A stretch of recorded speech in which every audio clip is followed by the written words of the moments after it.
Yes, कटोरी डमटा निकल पड़ा। कब कटोरी निकल पड़ा? अभिजीत, कटोरी को लग रहा था कि हम सारे लंगूर हैं और सारी होशियारी उसी के पास है। जाओ देखो। निकल पड़ा है सर, बहुत तेजी से जा रहा है, शायद किसी गाड़ी में है। मगर सर, जो ट्रैकर हमने लगाया था वो ट्रैकर तो उसने हमारे मुंह पे फेंक दिया था।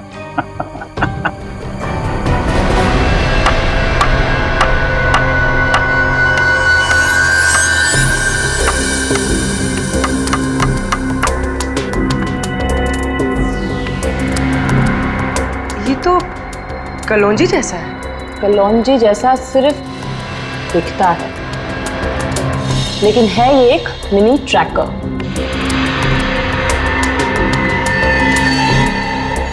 कटोरी कटोरी का चटोरी बना दिया।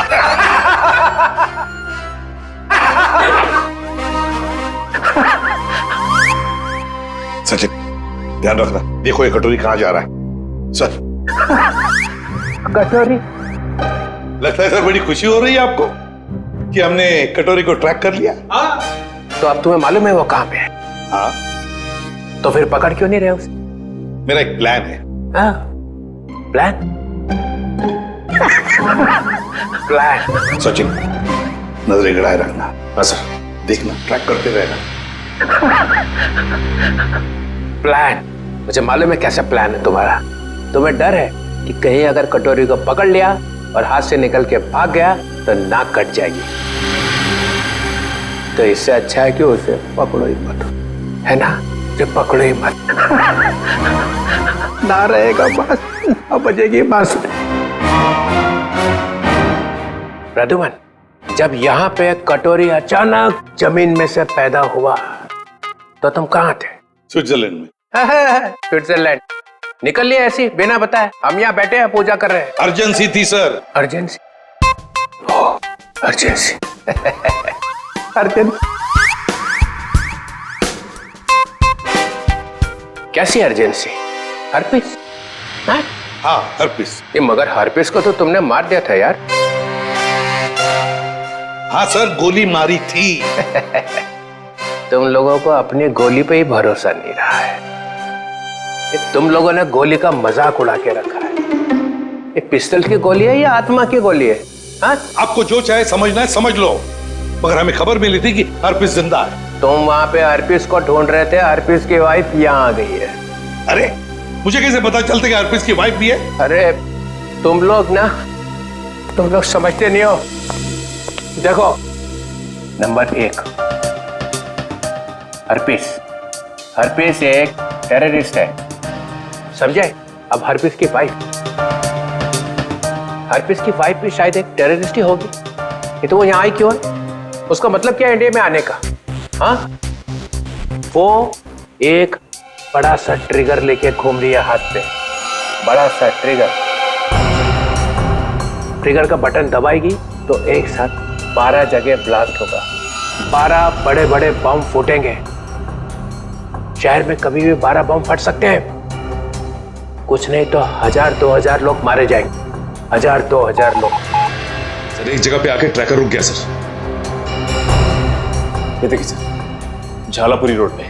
कटोरी को अपनी आंखों में फंसा के रखो, उसको नजरों के सामने से जाने मत दो। वो जरूर जाके हर्पिस की वाइफ से मिलेगा। अगर इस शहर को बर्बाद होने से बचाना है तो कटोरी का पीछा करते रहो। यही तो मेरा प्लान था।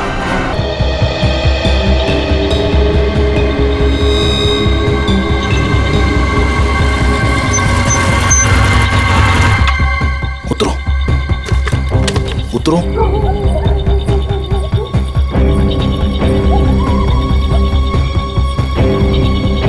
लिसन, तुमने तो कहा था कि तुम मुझे एक सेफ जगह लेके जाओगे, मुझे बचाओगे। तुम ये कहाँ लेकर आ गए हो?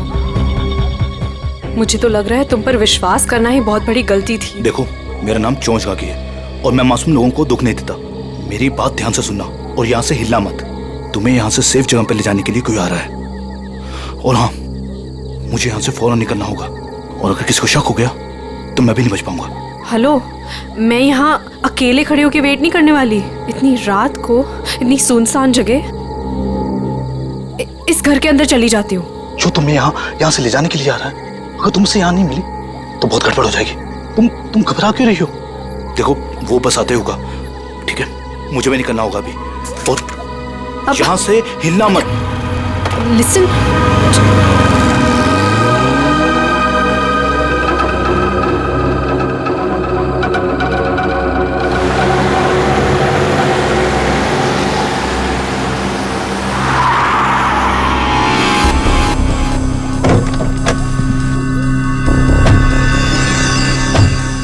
हमारी इंफॉर्मेशन के हिसाब से उसे यहीं कहीं होना चाहिए था, पर यहाँ तो कोई भी नहीं है।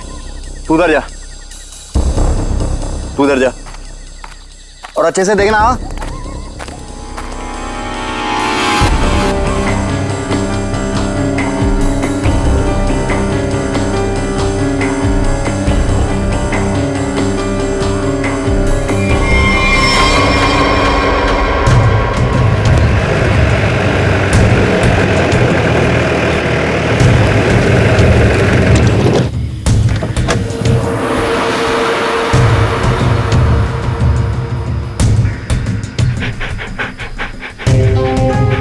नेहा, कल जिन 2 शिकारियों को हमने घायल किया था वो यहीं आसपास कहीं होने चाहिए। शिकारी की एक शर्ट मेरे पास है।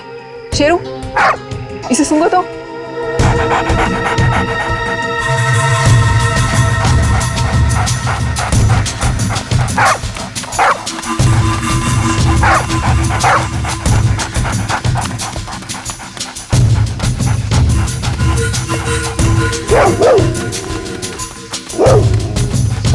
लगता है इसने शिकारी की गंध कहीं ना कहीं पकड़ ली है। हाँ, ऐसा ही लगता है। Sheru, wait wait wait wait wait wait.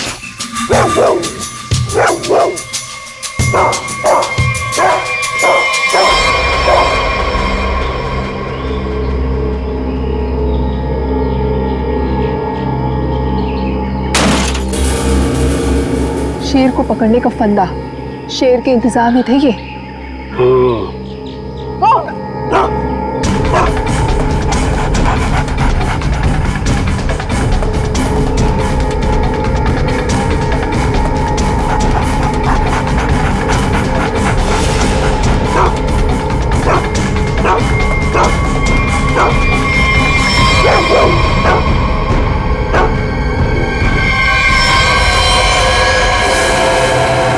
मेरी किलिंग्स करने वाला था ना वो, अब खुद हॉस्पिटल में मर रहा है वो सर। लेकिन मैं भी ब्रेव थी, मैंने पीछा करा, छोड़ा नहीं उसका। अब डॉक्टर फलान जी कहिए। देखिए, हम सीआईडी से, हमें नीलेश से मिलना है। क्या होश में है? देखिए सर, 5 मिनट से भी कम समय है उसके पास। Me going. चलो ठंडी हवा खिला के लाती हूँ। नीलेश, नीलेश, देखो हम लोग सीआईडी से हैं, तुमसे कुछ जानना चाहते हैं। क्या क्या जानना चाहते हैं? नीलेश, आज से 6 साल पहले तुमने महालक्ष्मी नगर के एक बिल्डिंग में बॉम्ब लगाया था, और ऐसा करते हुए वहां के एक मजदूर औरत ने तुम्हें देखा था। हम ये जानना चाहते हैं कि वो बॉम्ब किसने लगवाया था, क्या मकसद था उसका बॉम्ब लगवाने में? बॉम्ब नहीं है। बॉम्ब नहीं तो फिर? बॉम्ब्स हैं। बॉम्ब? वो अकेला नहीं है, 12 बॉम्ब्स हैं। मुंबई शहर में अलग अलग बिल्डिंगों में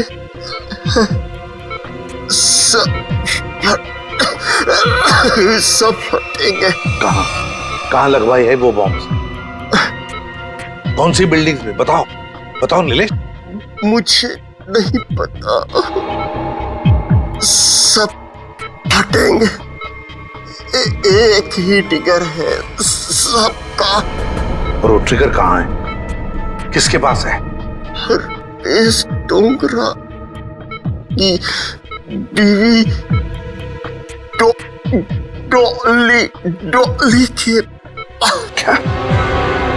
और हरप्रीत डोंगरा की बीवी का नाम डॉली है। नीलेश, तुम ये बताओ कि ये कटोरी जानता है इस सब के बारे में? रोक रोक रोक। Doctor,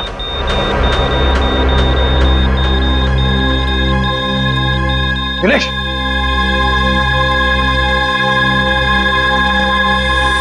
sorry sir, he is dead. 12 bomb से सर, तबाही मच सकती है शहर में। वही तो दया, किसी भी हालत में हमें वो डॉली और कटोरी दोनों के दोनों चाहिए, किसी भी हालत में।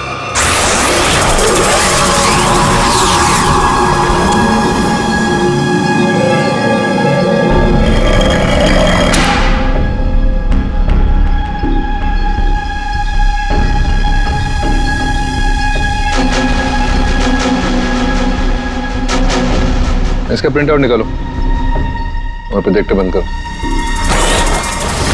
चल बे, पकड़ ला पॉसी से। भागने की फ्रैक पर चोच का आगी। कुछ फायदा नहीं होगा, मैं कुछ बोलने वाला नहीं। अच्छा,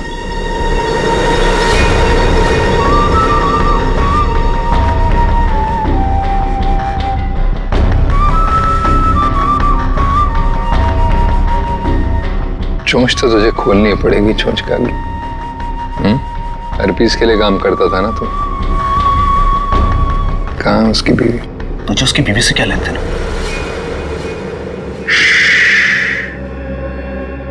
सवाल नहीं, सिर्फ जवाब चाहिए। नहीं तो जितनी भी गोली है ना इस बंदूक में, सारी की सारी ताक दूंगा तेरे सीने में। कहाँ है डॉली?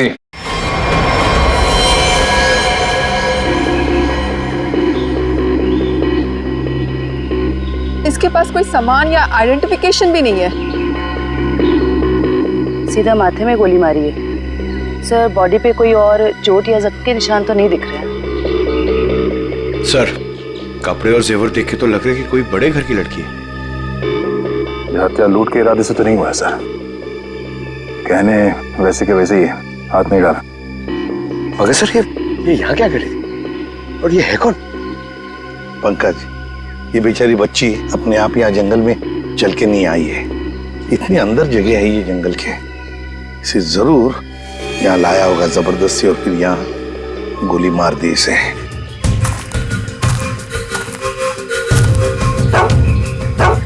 सर, इसके कपड़ों पे खाने का दाग है। इसका मतलब है या तो ये घर में खाना बना रही होगी या फिर किसी ऐसी जगह पे होगी जहाँ पे खाना परोसा जा रहा था।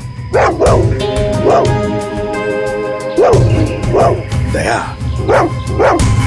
शेरू बार बार उस तरफ मुंह करके भौंक क्यों रहा है? चलो देखते हैं। जयवंती, काम करो, इस लड़की का फोटो खींचो और वो फोटो सारे पुलिस स्टेशन, टेलीविजन सेंटर्स में भेज दो। कोई ना कोई तो जरूर इसे पहचानेगा। कुत्ता कभी बेवजह भौंकेगा नहीं दया। सर, कुछ तो जरूर है। सर, ये लेदर का टुकड़ा मिला है, इस पे खून भी लगा है। खून तो सूखा हुआ है। इस लड़की ने लेदर जैकेट तो नहीं पहनी थी। खून ही का हो सकता सर? बिल्कुल हो सकता है।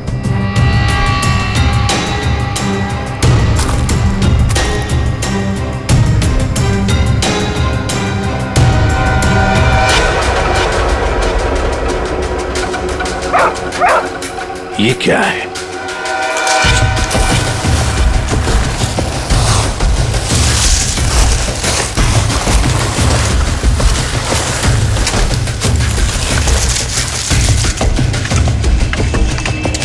माय गॉड, कंकाल बुरी तरह से झुलस गए हैं सर। वो भी इतने सारे कंकाल। सर, हाँ सर, ये केरोसिन और ये कपड़ा वहां मिला सर। ये कपड़े में केरोसिन की बास आ रही है सर। ओह, कोई लोगों को बेरहमी में से मारकर यहाँ पे जला रहा था। तो कहीं ऐसा तो नहीं कि कोई इस लड़की को मारकर यहाँ पे जलाने के इरादे से लाया, पर किसी कारण वो अपने काम को अंजाम नहीं दे पाया, उसे यहाँ से भागना पड़ा? वैसे ही हुआ होगा दया, वैसे ही हुआ है। एक काम करते हैं, सारे के सारे कंकाल फोरेंसिक लैब में भेजते हैं। फेशियल रिकंस्ट्रक्शन करके पता चल जाएगा ये लोग है कौन। जिस आदमी ने उस लड़की को मारा है शायद उसी ने उन 5 को भी मारा है। और क्या, उसी ने मारा है। वो लोगों को वहां पर लेके जाता है और वहीं पे मारता है। सर पता नहीं बेचारे हैं कौन। एक बात तो साफ है सर, ये लड़की खूनी को जानती थी। बिल्कुल जानती थी। अगर वो जानती ना होती तो उसके साथ वहां जाती क्यों? हाँ सर, रास्ते में हल्ला तो मचाती। फिर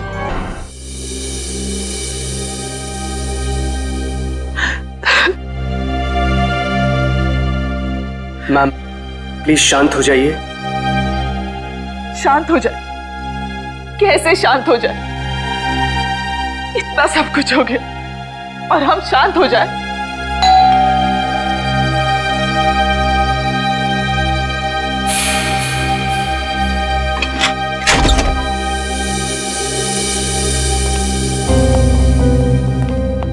तिलोत्तमा जी, वो लड़की आयशा जिसके बारे में आपने फोन किया था, वो आपकी भतीजी है? जी, लेकिन हमारी समझ में नहीं आ रहा, आयशा एयरपोर्ट से घर आने के बजाय जंगल कैसे पहुंच गई? सर जब से मैम ने आयशा की फोटो देखी है, रो रो कर बुरा हाल हो गया है। अगर तिलोत्तमा जी जरा ये बताइए, आयशा कहां से आ रही थी? वो यूएस में रहती थी, वहीं से आ रही थी। अगले महीने में उसकी शादी थी और हम उसकी शादी में उसे हमारी खानदानी विरासत देना चाहते थे। एक मिनट,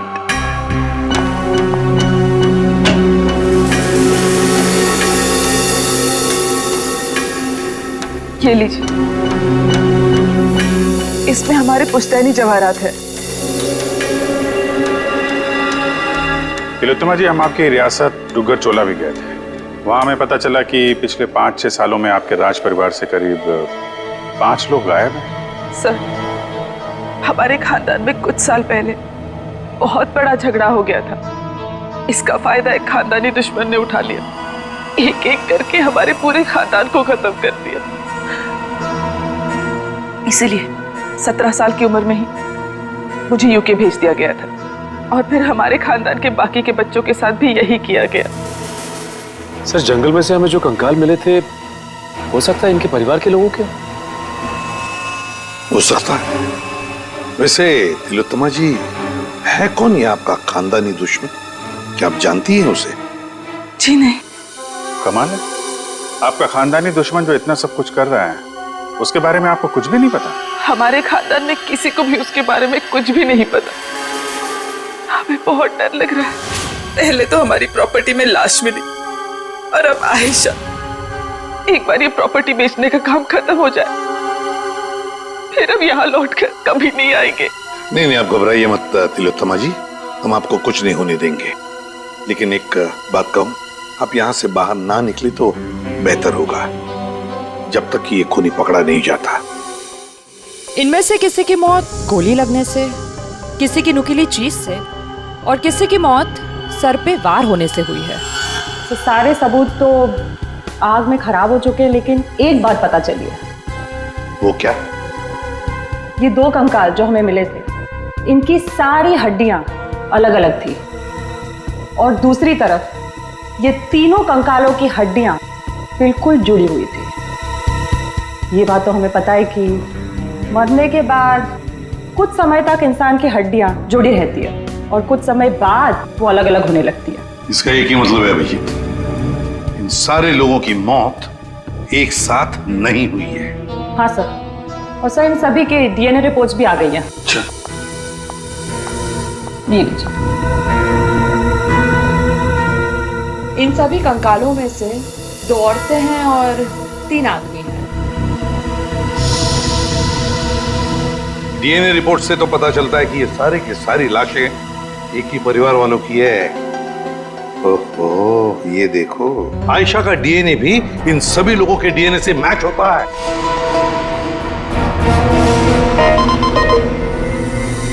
सारे फेस फॉर्मेशंस। सर ये तो वही लोग हैं जिनकी मिसिंग रिपोर्ट है दुग्गर चोला में। मतलब सर, किसी ने महारानी तिलोत्तमा जी के परिवार वालों को मारकर जला दिया? फिर तो ये केस सिर्फ आयशा का नहीं रह गया, बल्कि दुग्गर चोला में रह रही महारानी के पूरे परिवार की हत्या का केस है।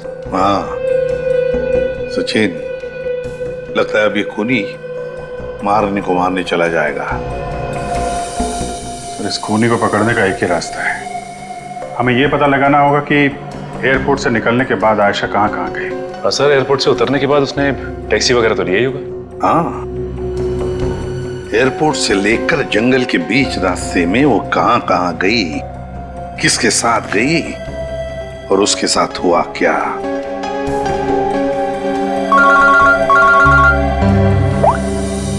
पूर्वी, क्या आयशा को किसी ने किसी रेस्टोरेंट में देखा था?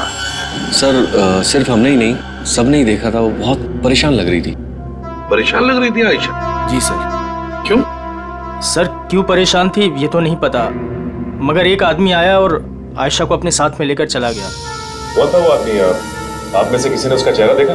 सर उसका चेहरा छुपा हुआ था रुमाल से और उसने चश्मे भी पहने हुए थे। ये सीसीटीवी कैमरे तो लगे हुए हैं ना यहाँ पे? हाँ सर, सीसीटीवी कैमरा तो है, लेकिन उसमें चेहरा दिखना मुश्किल है। वो हम लोग देख लेंगे। रेडी?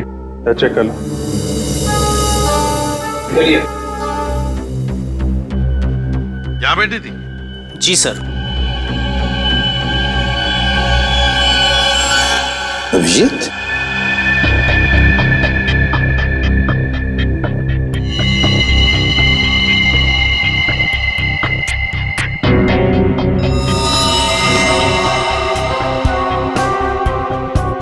पिन मारी है किसी ने।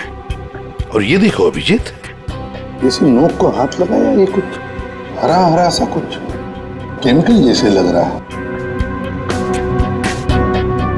अभिजीत, ये आयशा यहाँ बैठी थी, कहीं ये जहर तो नहीं पिन पे लगा के आयशा को मारने की कोशिश की गई है? डायरेक्शन तो इधर से ही है सर, किसी ने पिन चलाई तो यहीं से है। यहाँ आयशा के पीछे वाली टेबल पे कौन बैठा था? सर वहां तो कोई नहीं बैठा था, वो टेबल खाली थी। Only first stop restricted area.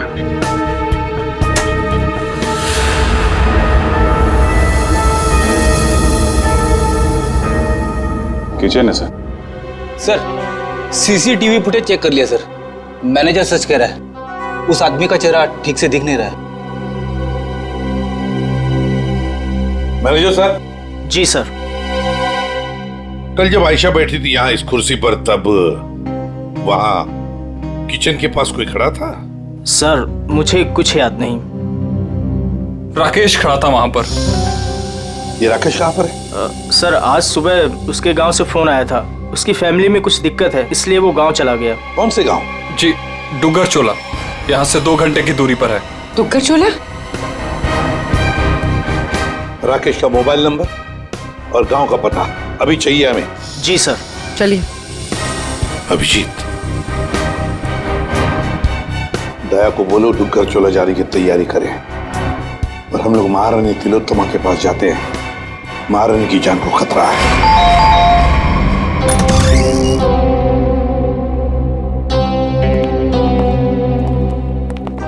कहिए। महारानी तिलोत्तमा जी हैं? मैम अपने स्टडी रूम में है, बताइए।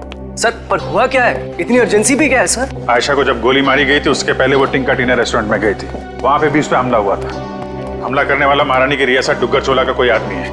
महारानी से बात करनी हो सकता है वही हो खानदानी दुश्मन उनका। बुला इधर।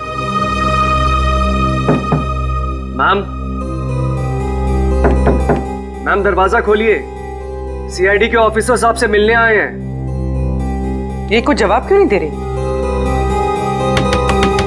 तिलोत्तमा जी।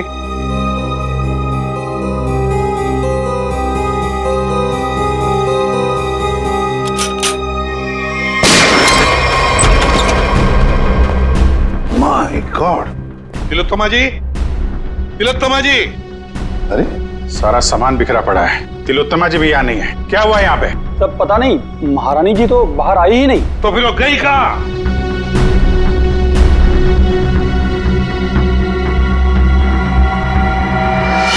सर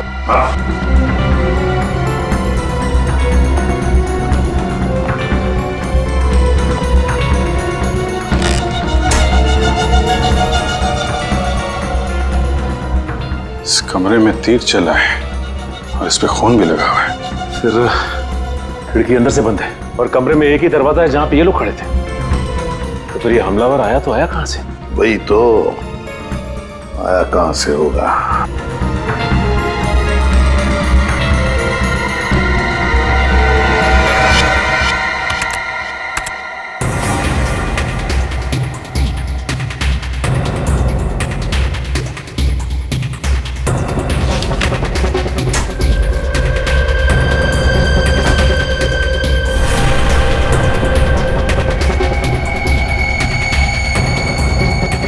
चोर दरवाजा? इसी दरवाजे से तिलोत्तमा को वो लेकर गया है।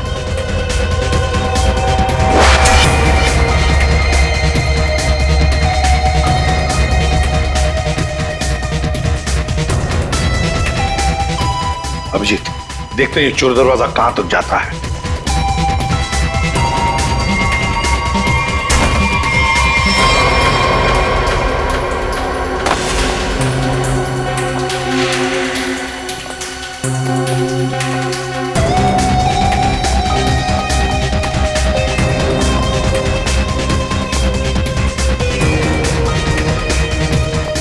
अभिजीत,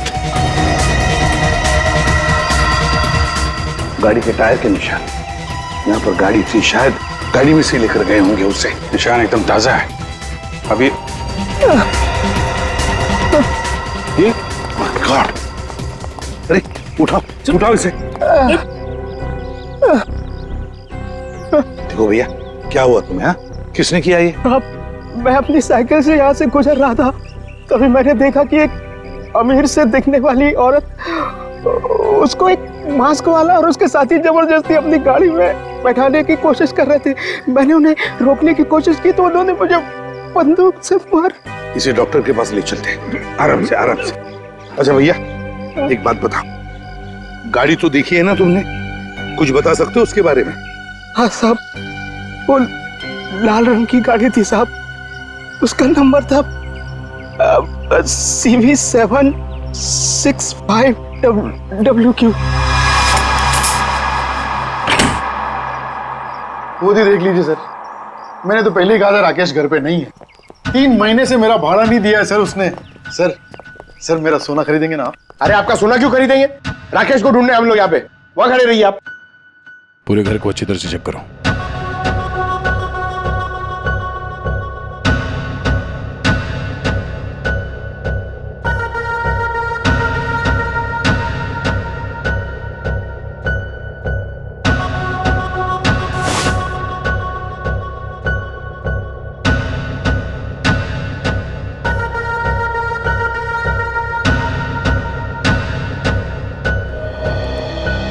सर, लगता है राकेश ने रेस्टोरेंट में झूठ बोला था, वो यहाँ पे आया ही नहीं है। क्या सर? चलो चलते हैं। गोपाललाल जी, चलिए आपकी सोने की दुकान देखते हैं। मैं तो पहले ही बोल रहा था मालिक, वो यहाँ नहीं है। आप अब मेरा सोना खरीदेंगे ना?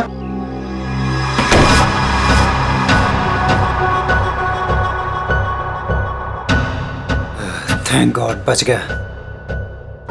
सीआईडी से अब तक ना तो कोई मुजरिम बचा है ना बचेगा। तो क्या बात? अरे 3 महीने से ढूंढ रहा हूं तुझे। ला मेरा किराए का पैसा दे, ला दे। एक सेकंड भाई साहब, एक सेकंड। आप रुक जाइए, किराया मिल जाएगा। सर प्लीज प्लीज मुझे मत मारिए सर, मुझसे बहुत बड़ी गलती हो गई सर, मैं आपको सब बताता हूँ। इनको बोलिए मुझे मत मारिए सर। जल्दी बोल। सर, मुझे आयशा पे जहरीली पिन चलाने को कहा गया था, लेकिन मैं चूक गया। किसने पैसे दिए थे गोली चलाने? वो एक आदमी आता था सर, बड़ी सी गाड़ी में आता था और गोरा सा है, किसी महारानी के लिए काम करता है सर, और उसका नाम रणवीर है सर शायद। महारानी तिलोत्तमा का मैनेजर रणवीर?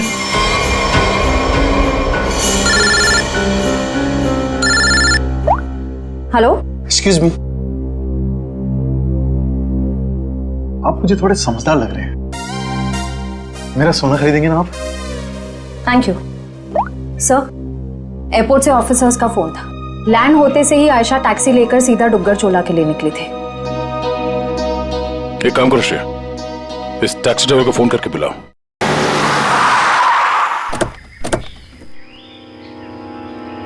साहब मैंने मेम साहब को यहीं छोड़ा था। यहाँ पर? और फिर वो अपना लगेज उठा के इस हवेली में चली गई। उसके बाद फिर मैं चला गया था। ठीक है, तुम यहीं पे रुको। ये तो महारानी तिलोत्तमा का खानदानी पैलेस है। सर ये जगह तो बिल्कुल उजाड़ लगती है। फिर अमेरिका की फ्लाइट से आयशा सीधा यहाँ पर क्यों आई हो? फ्लाइट से अगर सीधे यहाँ पर आई थी आयशा, कुछ तो बात जरूर रही होगी। चलो अंदर चल के देखते हैं।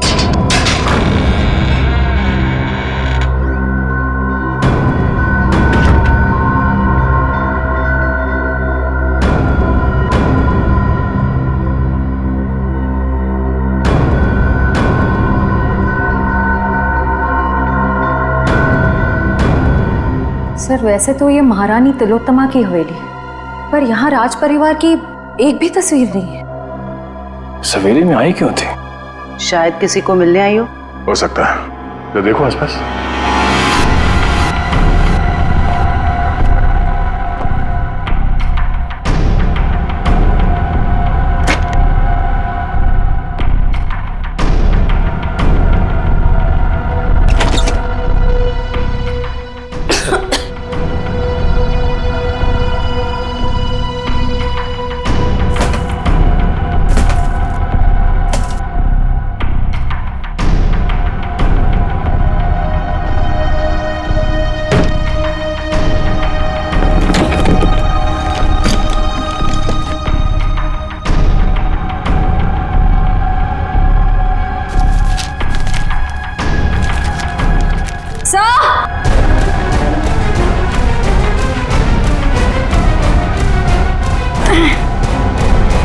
सर उस कमरे के कबर्ड में से ये मिला है।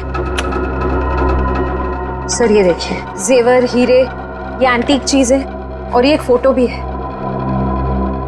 पर बहुत बुरा हाल है सर। कोई बात नहीं श्रेया, ये फोटो तो साफ हो जाएगी। पहले इस रणवीर को ढूंढ के उसका मुंह खुलवाते हैं। साहब स्विट्जरलैंड से ये एनवेलप आया सर, जिसमें लिखा है कि हरप्रिस डोंगारा की सारी प्रॉपर्टी जब्त कर ली गई है और उसकी प्रॉपर्टी की तोड़फोड़ जारी है। और इसमें से एक प्रॉपर्टी डॉली डोंगारा के नाम पे है सर, जिसकी छानबीन करने पे वहां से उन्हें एक कंकाल मिला है जो उन्होंने हमारे लिए भेजा है। कंकाल? हरप्रिस की बीवी के घर में? लेकर आओ वो कंकाल। ये देखो कंकाल के बारे में। ये कंकाल एक औरत का है। ये औरत इंडियन मूल से थी ही। मौत सर के पीछे चोट लगने से हुई है। कंकाल कम से कम 5-6 सालों से दीवार में चुनवाया गया था। कंकाल के साथ और भी सामान भेजा है।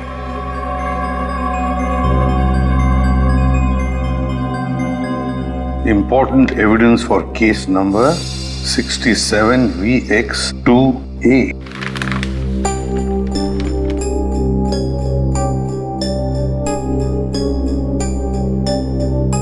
सर ये चिन्ह तो डुग्गर चोला रियासत का राज चिन्ह है। मैंने इसे फोटो पे देखा था। ये अंगूठी स्विट्जरलैंड की दीवार पे क्या कर रही थी? सर आखिर ये कंकाल है किसका? तरीका ये चेहरा बनना बहुत जरूरी है हमारे लिए, क्योंकि ये कंकाल हमें हरप्रिस डोंगरा के घर में से मिला है। सर उस दुग्गर चोला रॉयल फैमिली की कटी फटी फोटो बन गई है। ये देखिए। ये फोटो तो 1990 की है। 26 साल पुरानी फोटो है। अभिजीत, कहीं ऐसा तो नहीं कि ये लड़की इसी खानदान की हो? तो यहाँ लेफ्ट टू राइट नाम लिखे। राजकुमारी ऋतस्व, राजकुमारी अदाशी, राजकुमार गौतम, राजकुमारी तिलोत्तमा। तिलोत्तमा? इस फोटो में तो 17-18 साल की बच्ची लग रही है। सर यह है उस लड़की का चेहरा जिसका स्केलेटन अभी आपने भेजा था। सर ये तो 42-44 साल के आसपास लग रही है। 26-18। तारिका जरा राजकुमारी तिलोत्तमा की फोटो स्कैन करो और उसकी उम्र बढ़ाओ 26 साल। देखें कैसी दिखती है वो।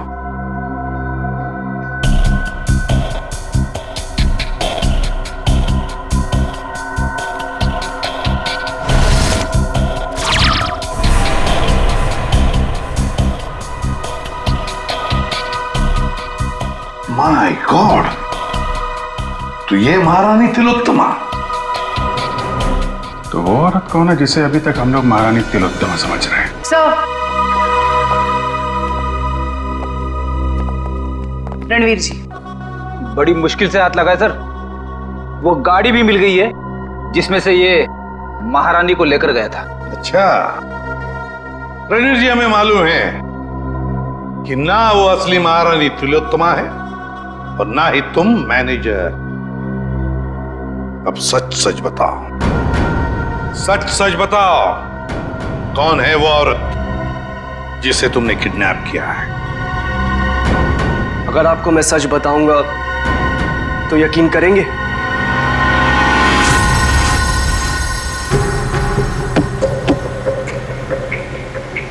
और कितनी देर लगेगी पहुंचने में? यहाँ से घंटे भर का रास्ता और है। आप परेशान मत होइए महारानी जी, आप जो चाहती हैं वही होगा। जल्दी करो, जल्दी।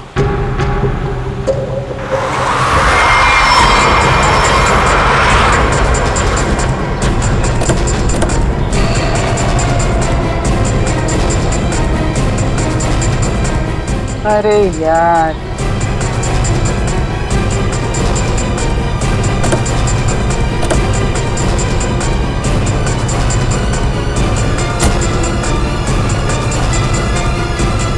प्रणाम महारानी टॉली। चलिए हमारे साथ। जिस चीज को इतनी हिफाजत से अपने साथ लिए जा रही हैं आप, हमारे बॉस कटोरी को चाहिए। चलो। अगर हम तुम्हारे साथ ना चले तो? तो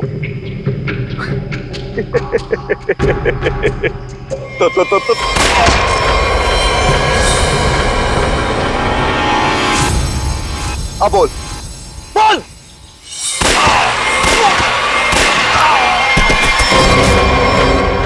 टॉली बोलने पे विश्वास नहीं रखती, करने पे रखती। कैसा लगा मेरा निशाना? बस ना, एकदम परफेक्ट। देख, मधु की जगह डॉली मार दूंगा। हर्पिस की बीवी हूँ। अब ये ले डॉली का स्टैंड।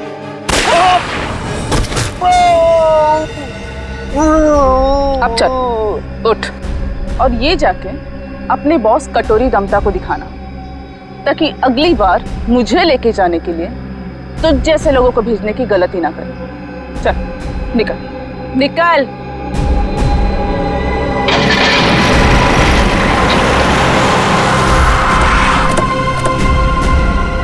वाह वाह, नकली महारानी तिलोत्तमा जी उर्फ डॉली, तुम्हारा खेल खत्म। हमें पता चल चुका है कि आयशा को तुम नहीं मारा है। कमाल है, तुम सीआईडी वालों को सबकी असलियत इतनी जल्दी कैसे पता चल जाती है? हमें यह भी पता है कि वो ट्रिगर केस तुम्हारे पास है। चलो, अब तुम्हें पता चल ही गया है तो सुनो, आयशा को भी मेरी असलियत पता चल गई थी कि मैं महारानी नहीं हूँ, पर सबके सामने जाके मेरा भांडा फोड़ने वाली थी। ऊपर से वो चोंच का बच्चा मेरे लिए काम करता था और मुझे ही कह रहा था मासूम की जान मत लो। नॉनसेंस। आयशा को मैंने किसी और की मदद से मारा, लेकिन चोंच बच गया क्योंकि कटोरी उसे उठाकर लेकर गया। लो, कर दिया मैंने अपना जुर्म कबूल। डॉली, तुम्हारी भलाई इसी में है कि तुम अपने आप को हमारे हवाले कर दो। अच्छा, अपने आप को तुम्हारे हवाले कर दूं? डॉली इन गिदड़ धमकियों से नहीं डरने वाली।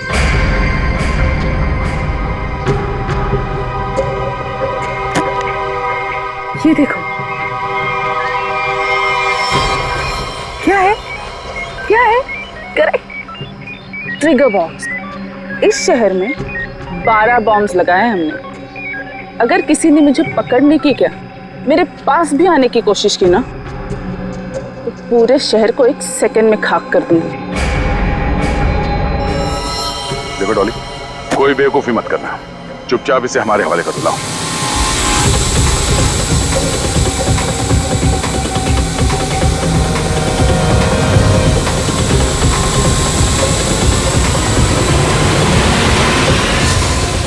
Oops, sorry.